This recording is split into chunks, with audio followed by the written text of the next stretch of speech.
Hello everyone. Today I am with one of the most important question of IOQB Part 2 2021 paper. Okay. So first of all, it is also very interesting question. So it is for all bio lovers. First of all, take your time and try to solve this question if you have seen this question for first time. Otherwise, if you have come to see the solution, then you are welcome. Now, let us first understand the question. It is given.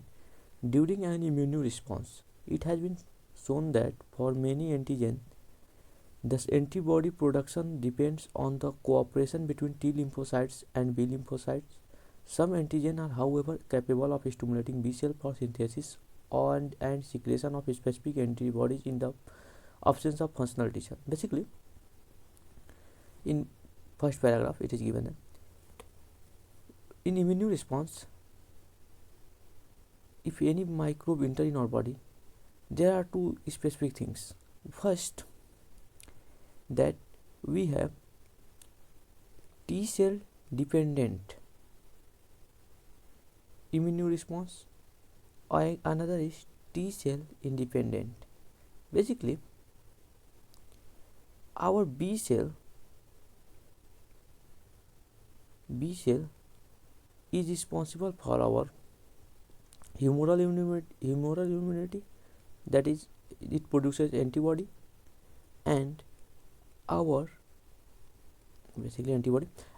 T cell is responsible for cellular immunity. It is basic and all of you have must known this fact. Okay, cellular immunity. So in most of cases, the B cells are dependent on T cells for secreting their antibody. Okay, but they are not dependent on T cell totally. In most of cases, they are dependent on T cell. By the help of T cell, they secrete antibody. Okay, but in few cases, B cell can independently be activated and can secrete the antibody. Okay, now let's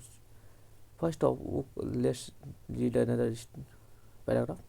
Two antigens, namely TNP-LPS, TNP covalently conjugated to bacterial lipopolysaccharide, and TNP-KHL, TNP conjugated to snail hyoscine, were used to study response in vivo as well as in vitro. Basically,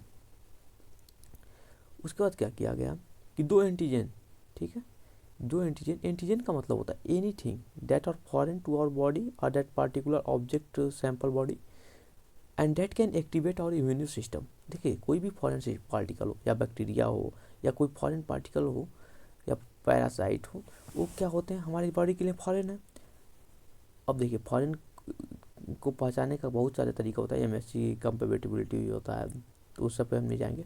basically देखिए क्या होता है. तो जो भी antigen उनको कहते हैं जो भी फॉरेन पार्टिकल है हमारे बॉडी के लिए, ठीक है, जैसे बैक्टीरिया हो गया, बेसिकली क्या होते हैं, पैरासाइट्स होते हैं, पैथोजेनिक होते हैं, ठीक है.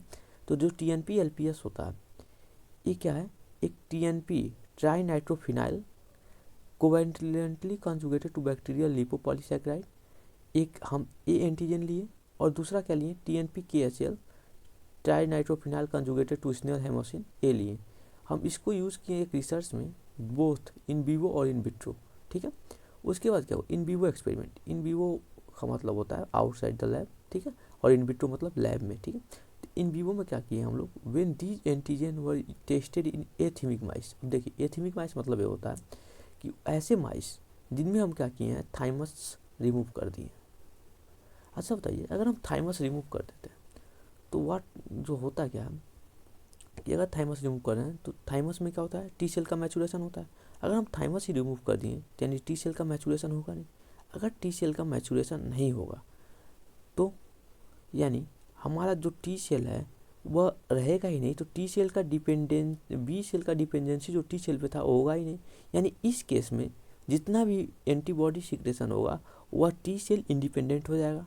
ठीक, एथेमिक माइस, एथेमिक मतलब ए हो गया, ए मतलब जहाँ प्रीफिक्स हो जाता है उसका मतलब होता है एब्सेंट, थीमिक मतलब थाइमस यहाँ पे है, यानी जिस माइस में थाइमस ग्लैंड एब्सेंट है, ठीक है. They showed a response as indicated in figure 1. ये इन विवो एक्सपेरिमेंट का है जो एथेमिक माइस पे यूज हुआ गया है, किया गया है, ठीक है.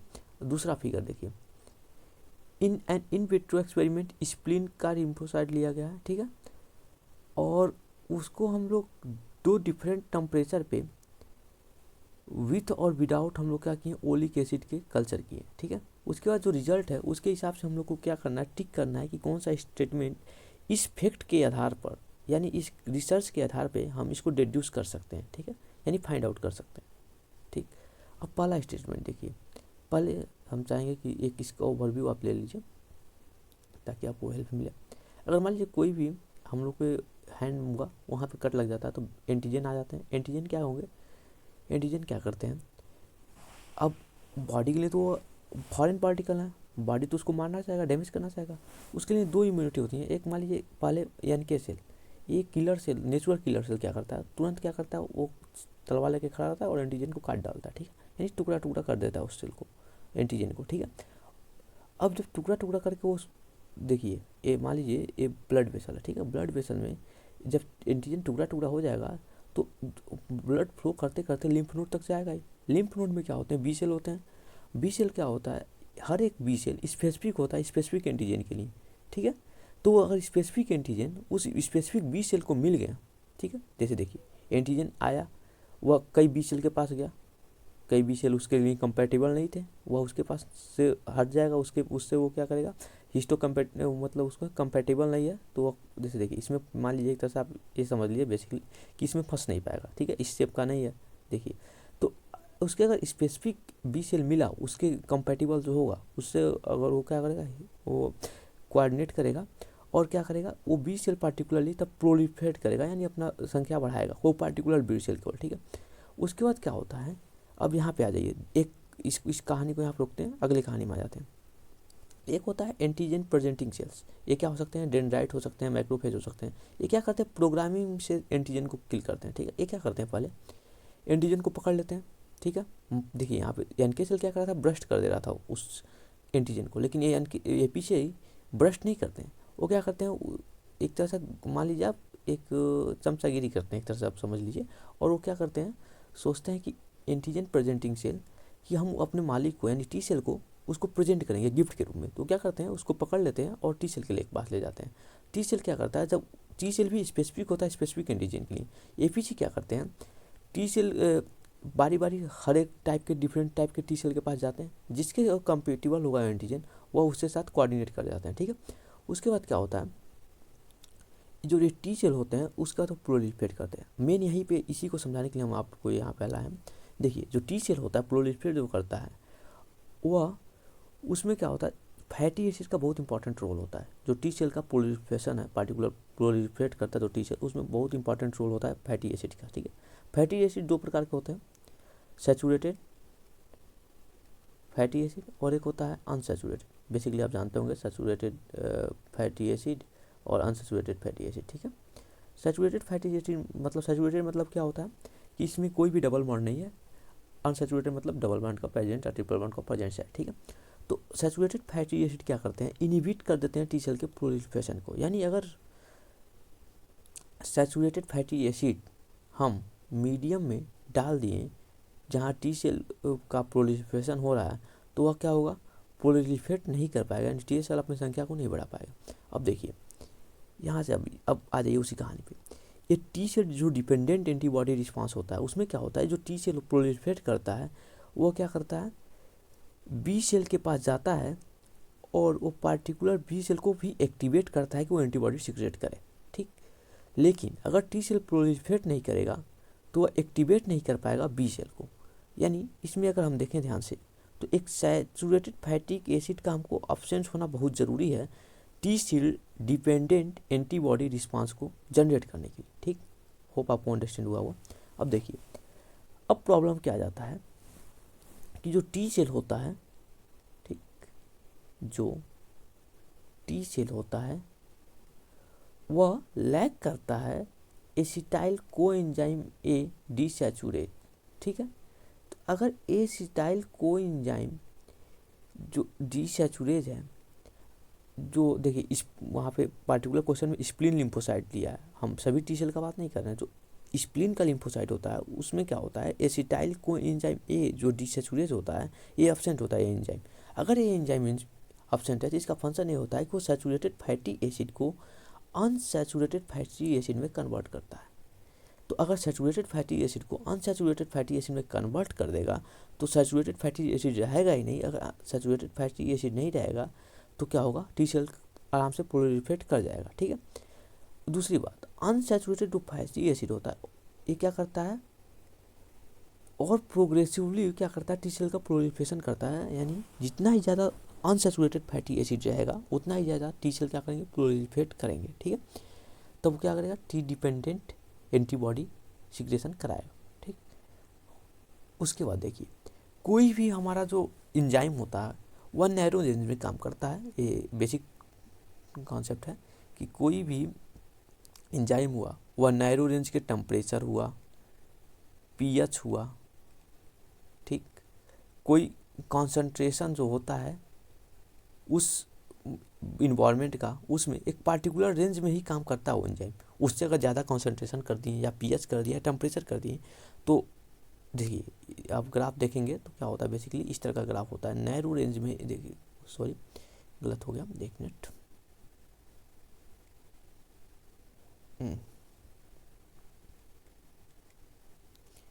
क्या होता है, देखिए नैरो रेंज होता है केवल, यानी इतना ही रेंज में जो होगा वो एंजाइम फंक्शन कर पाएगा। यानी इससे कम अगर पीएच हुआ या इससे ज़्यादा पीएच हो तो वो भी नहीं फंक्शन कर पाएगा।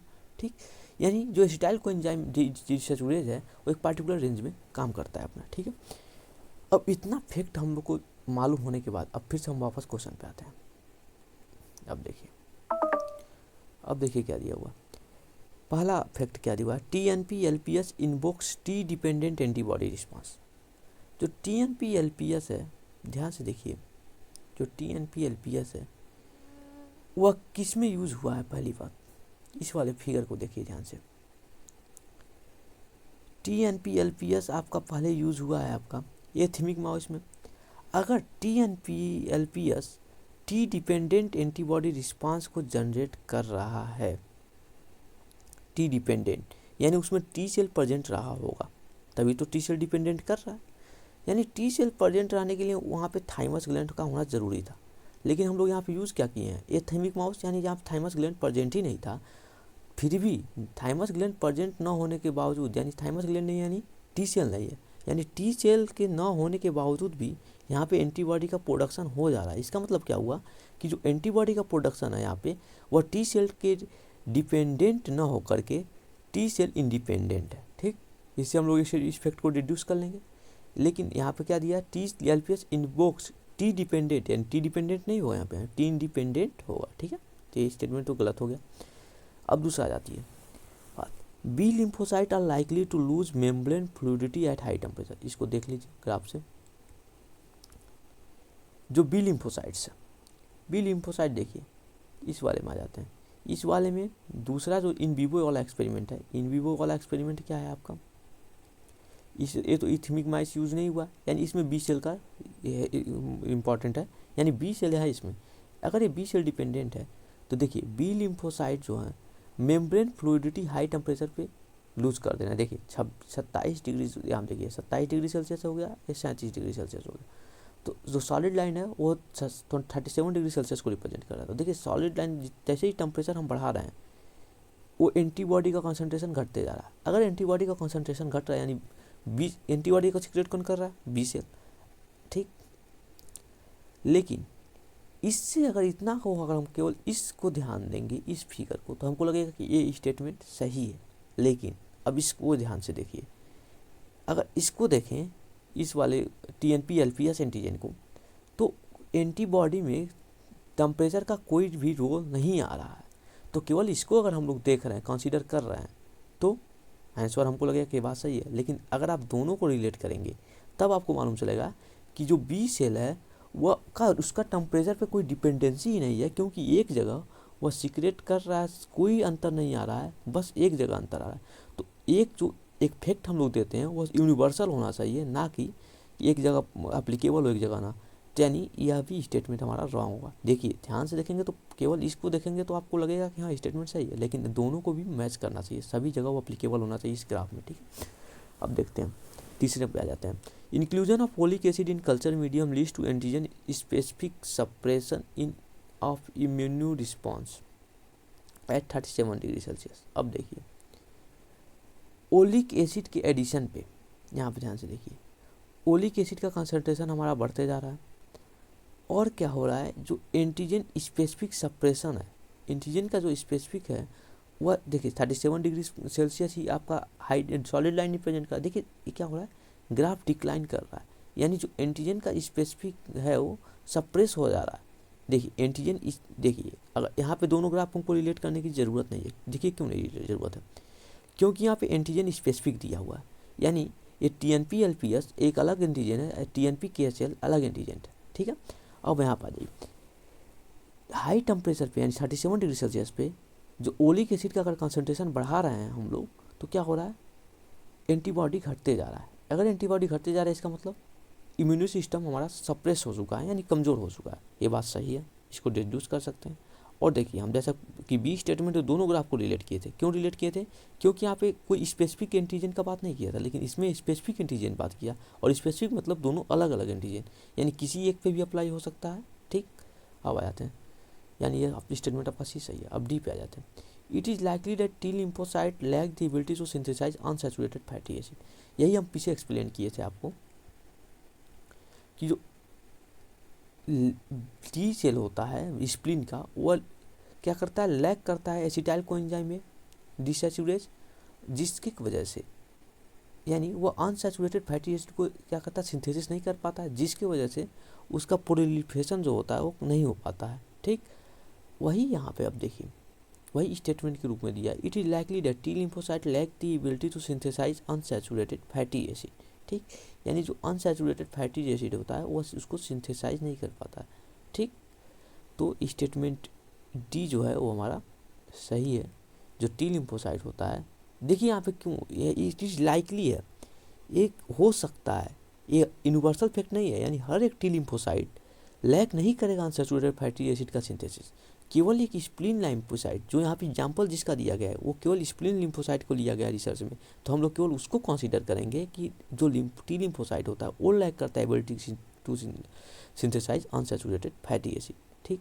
यानी इस हिसाब से हमारा स्टेटमेंट सी और डी है, यही बस एक ट्रू होंगे, ठीक है। ये दोनों और ये दोनों स्टेटमेंट को हम लोग इस पूरे पैराग्राफ से हम लोग इसको डिड्यूस नहीं कर पाएंगे, ठीक है।